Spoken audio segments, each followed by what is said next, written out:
Okay, today's topic is really bizarre. It's one of the most unusual chapters in this long history of the Jewish people. It's the story of the massive 8th century conversion of entire kingdom, Khazaria, to Judaism. Wow. So why did they become Jewish? What happened to them? You know, it's a really an amazing story. If you look at this first slide here, you see the green area is roughly the range of Khazarian influence. It's a massive region in the area of what would be called, let's say, Ukraine, a good chunk of Russia, the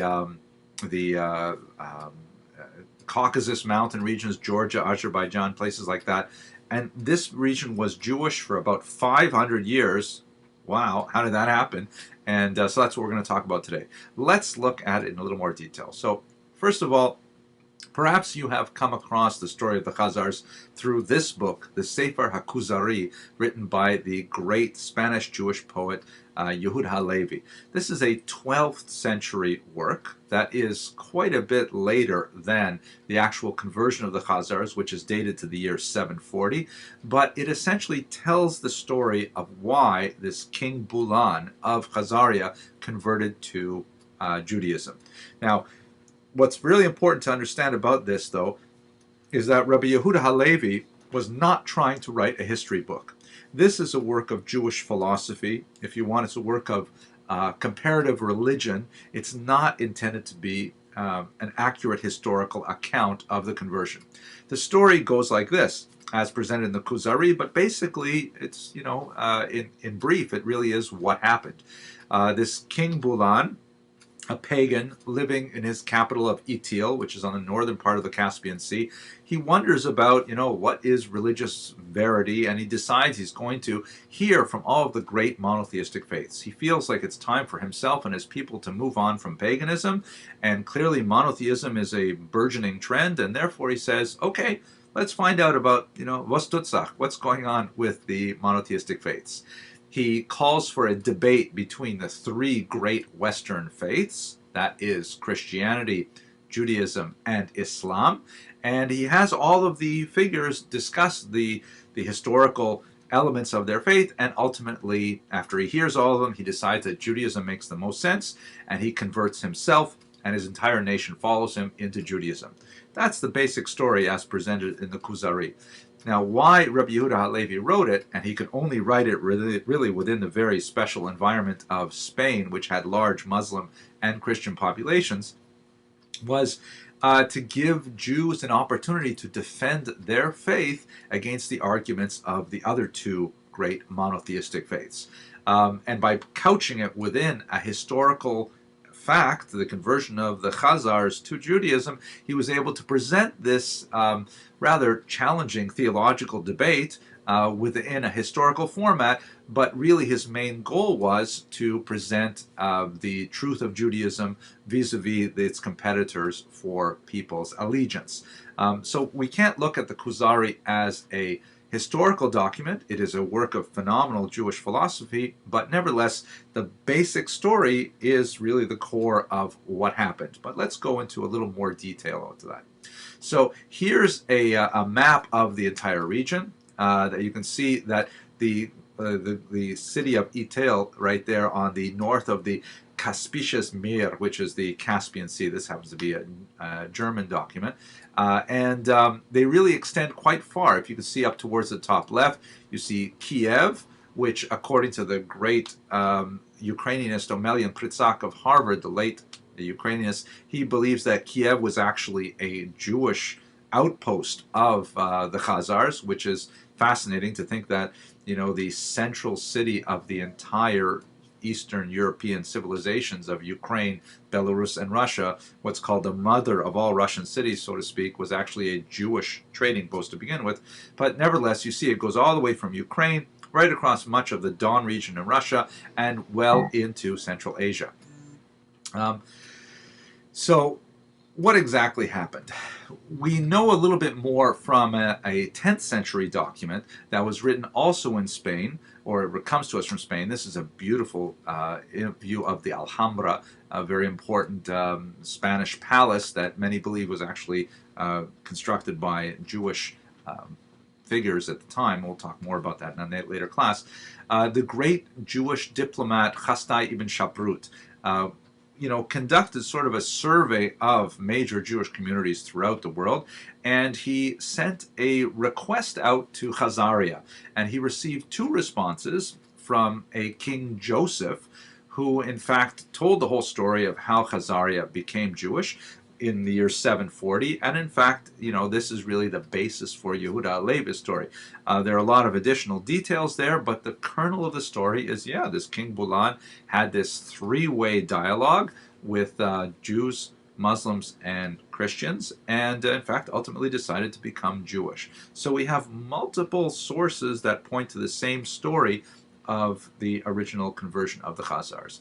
But really, one more really important fact. Here's we have some evidence from the Cairo Geniza, which is quite fascinating. The Cairo Geniza is a topic that I wish we could have a lot more time to talk about, but basically this is one of the most important sources for Jews in the medieval period in the Muslim world, and in fact it's a really important source for Muslim history as well. According to traditional Jewish law, any document that has one of the 7 names of God that have special holiness may not be destroyed. You can't just throw away, for example, a Torah scroll, chas v'shalom, or a prayer book, or anything like that cannot be thrown away.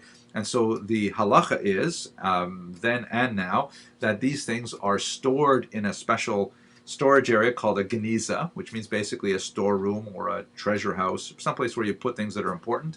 And then from time to time they're taken out and they are buried in a Jewish cemetery. It happened that in the town of Fostat, not far from Cairo, there was this ancient, or this very old synagogue built in the 9th century that they had this custom there that anything written in Hebrew, regardless of whether or not it had sanctity, was stored in the attic, which is shown here in this kind of artistic representation of it in the Ben Ezra synagogue there, where they stuffed away all these documents, and not only holy documents, including autographs of Maimonides himself and all kinds of other really famous works, but they included marriage contracts, ketubot, business contracts, doodles, shopping lists, like, honey, would you please pick up some baba ganoush on the way home from the shuk? All these kinds of documents were stored in the Cairo Geniza. And then at some point, probably in the 12th or 13th century, it was sealed up, and it remained sealed until the 19th century, when it was opened up and people found about 250,000 documents related to about 500 years of Mediterranean history. This compares, by the way, with about 100,000 documents for all of Arabic history. So it's a phenomenal treasure trove of information. Now, we're going to go and talk specifically about what does the Cairo Geniza say about the Khazars, because, of course, it overlaps with that period. And one of the most fascinating documents is this one here, the Kievan letter, which, it has some pieces are missing, and it's difficult to make out certain letters, but many scholars, including the previously mentioned Omelian Pritzak and Norman Golb, who wrote a book on this document, argue that it comes from Khazarian Jews from Kiev, probably in the 11th century, and essentially it is a document that is called a te'udah in modern Hebrew, or a certificate. The document says, the bearer of this document is a fine, upstanding man, and he needs your support, so please, give him, be generous with him. And essentially, we still have these documents today. If you live, for example, in any Jewish community, and you live in a single family dwelling on the street, you will get charity collectors knocking on your door and presenting you with letters, something like this. Usually they're laminated, and they usually have signatures from the people of the community that say, this person deserves your support. He has 17 children. He has to marry them off. He has this. He supports a yeshiva. He does whatever it is. And so this is essentially, 1,000 years ago, they were doing exactly the same thing with these kinds of documents. What's interesting when you analyze this particular document, though, is you look in the bottom left there, you see something written in Turkic runes. Not written in Hebrew, but written in Turkic, which was the language of the Khazars. and it is translated as the phrase, I have read it. Now, Jobe and Pritzak argue that what this means is that this document was obviously written by a professional scribe who knew Hebrew and who would put together the document, and then the officials of Kiev would sign it, indicating, yes, they approve, the contents are true, including officials who could not even sign their name in Hebrew. When it says, I have read it, it means probably someone read it and translated it to him in Turkic, which indicates a low level of Jewish literacy. If the heads of the community cannot even manage a basic Hebrew letter, what was the content of their Judaism? And so that opens up all kinds of questions about the Khazars' conversion, which we'll turn to right now. So what were the prime reasons for it? Probably the most basic reason for the Khazar conversion was the fact that they had geopolitical questions to deal with. We saw this map earlier when we looked at the spread of Islam. I've added this kind of yellow region that says Khazar influence. But when you look at this, you see, okay, Islam is rushing up into the Khazarian region from the south. Islam is an up-and-coming faith. It's expanding with tremendous rapidity. And the Khazars, who are pagans, are saying, oh my gosh, we could easily be swallowed up in the in the Muslim expansiveness.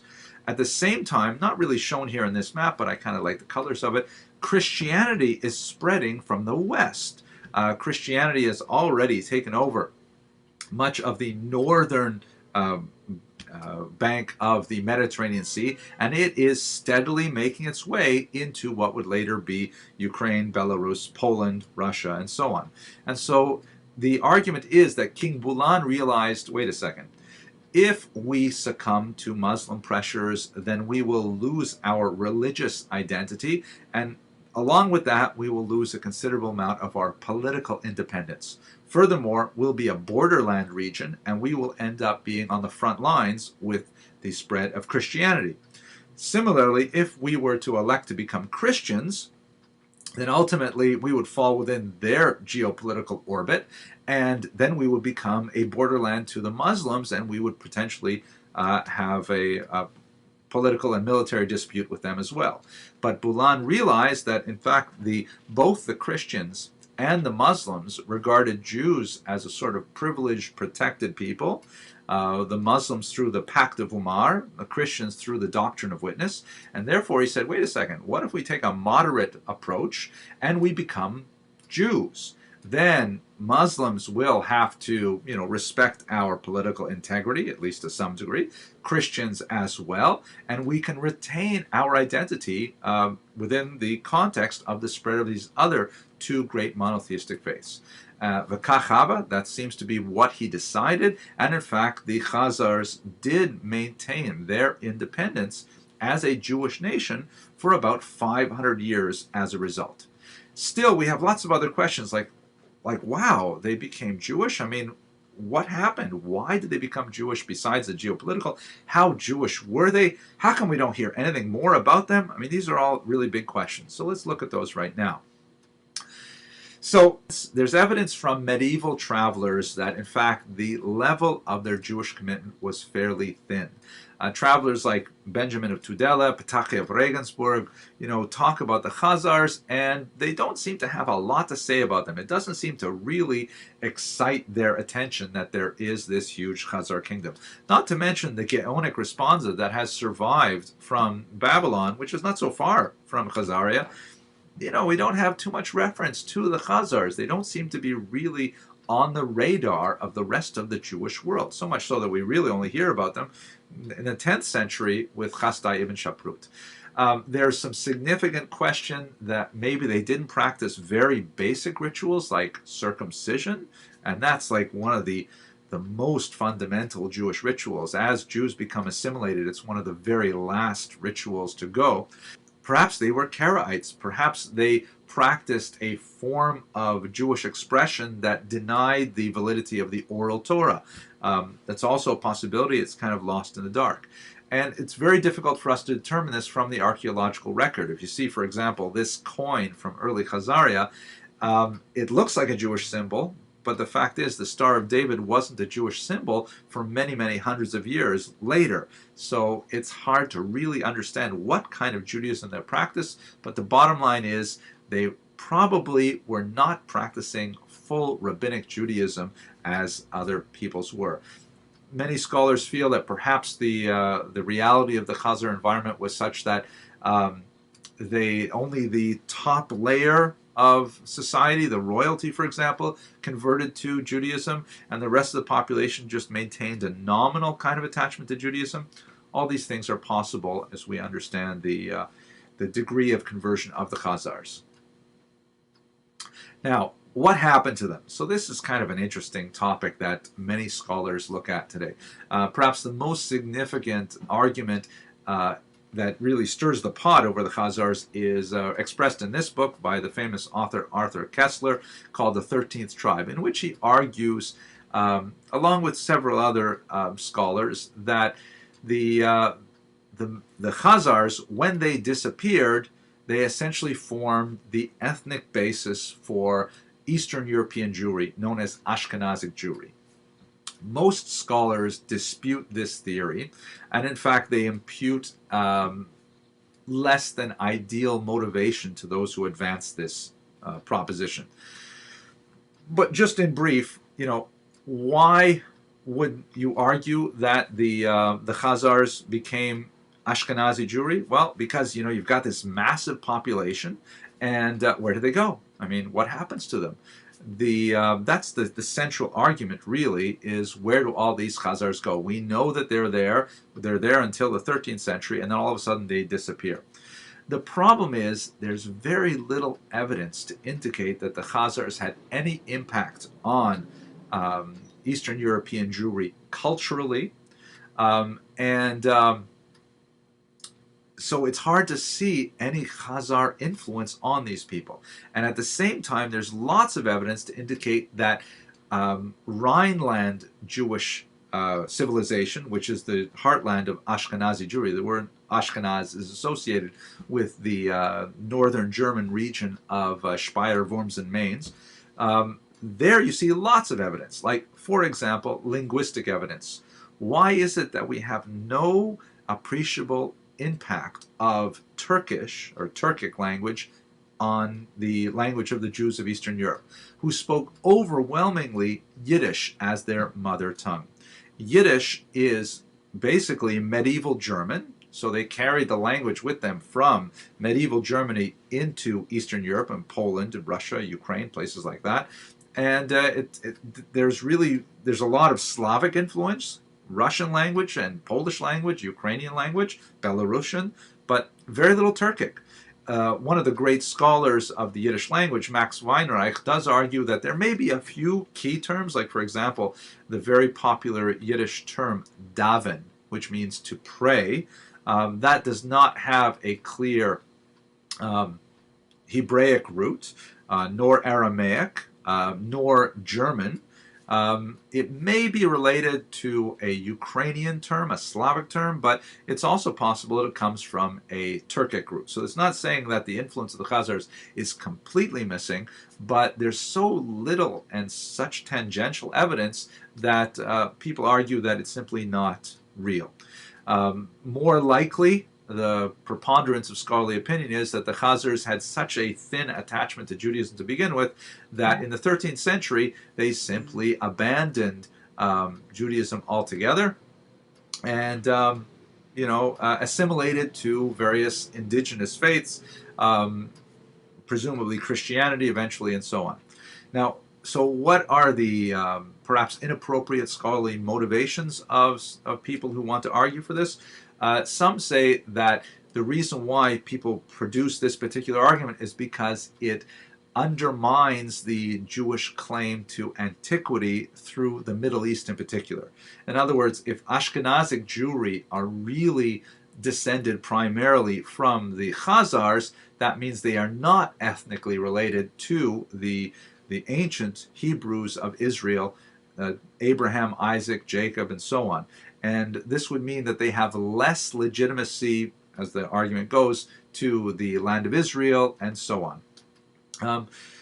That's the perhaps the political motivation for this kind of argument, which is incidentally very much favored by white supremacists and other groups. Not well supported by the scholarship, but nevertheless, one can see why they would want to argue this particular point. That being said, looking at the Jewish people as a whole, if you want to try and look at genetic background, it's clear that Jews are completely mixed in with whatever peoples they live with. If you look at the Jews of India, they look like the non-Jews of India. If you want to look at the Jews of Poland, they look like the non-Jews of Poland. The Jews of Ethiopia look like the non-Jews of Ethiopia, and so on. So it's really a specious argument. Judaism does not define itself by genetic origins. It is fundamentally a peoplehood defined by the Torah and faith. Nevertheless, let's go on past this. So what about the Khazar legacy? So besides the possible intrusion of the love for Chinese food that affects the Jewish people, see, that's why I put this picture here, it's very difficult to determine the specifics of how the Khazars made a larger impact on Judaism. However, it's very clear that they are well integrated into the medieval non-Jewish environment of the time. We have multiple data points that argue that, in fact, the Khazars existed. Many other peoples are aware of them. We have them in Arabic historians, for example. But perhaps the most interesting legacy of the Khazars is in Russian culture. The very important early document that describes the birth of Russia as a culture is called the Povest Vremeniach Let, or the Chronicle of Bygone Years. And in the central story of the Povest is the transformation of pagan Russia into a Christian community. And amazingly, although this document is written many centuries after the Khazar conversion, it's almost identical to the Khazar story. The king Vladimir, in the year 988, holds a debate among four practitioners of various faiths. In this case, he's having Jews from Khazaria, explicitly mentioned Jews from Khazaria, discuss Judaism. A Muslim discusses Islam, and two forms of Christianity are represented, both Western Christianity, later called Roman Catholicism, and Eastern Christianity, the Orthodox Christian interpretation. They all debate, and Volodymyr actually comes very close to converting to Judaism. Can you imagine what would Russian history be like if, in fact, he adopted Judaism? But at the last minute, he says to the Jews from Khazaria, he says, "Okay, let's wrap it up. I want to become Jewish. Where do I sign up? But before we do, just tell me, where's your homeland?" And the Khazars say, "Oh, sadly, Israel was our homeland, but it was taken away from us because of our many sins." And Volodymyr says, "What? You guys live in exile? Forget it. I don't want that to happen to me." And so therefore he turns away from Judaism. He also comes very close to Islam, but in a rather humorous moment, he sort of says to the Muslim, he says, "Okay, great. Islam, that's the way to go. Sign me up. Let's first drink a l'chaim." And the Muslim says, "Wait a second, you have to realize that in Islam, we don't drink alcohol." And he says, "What? Are you kidding? We Russians love our little cups," which means, shot glasses. There's no way we're becoming Islamic, and as a result, he turns away from Islam. Then the debate comes down to the Roman Christian, the Roman Catholic Christian, and the Orthodox. He ultimately, of course, chooses the Orthodox, and in 988, there is a mass baptism in the Dnieper River, and ultimately, Kiev and later its successor civilizations in Belarus, Ukraine, and Russia become Orthodox Christians. So that's perhaps the most interesting legacy of the Khazars in the non-Jewish world. Okay, a fascinating and unusual chapter in Jewish history, but it's time to move on. Thank you for listening.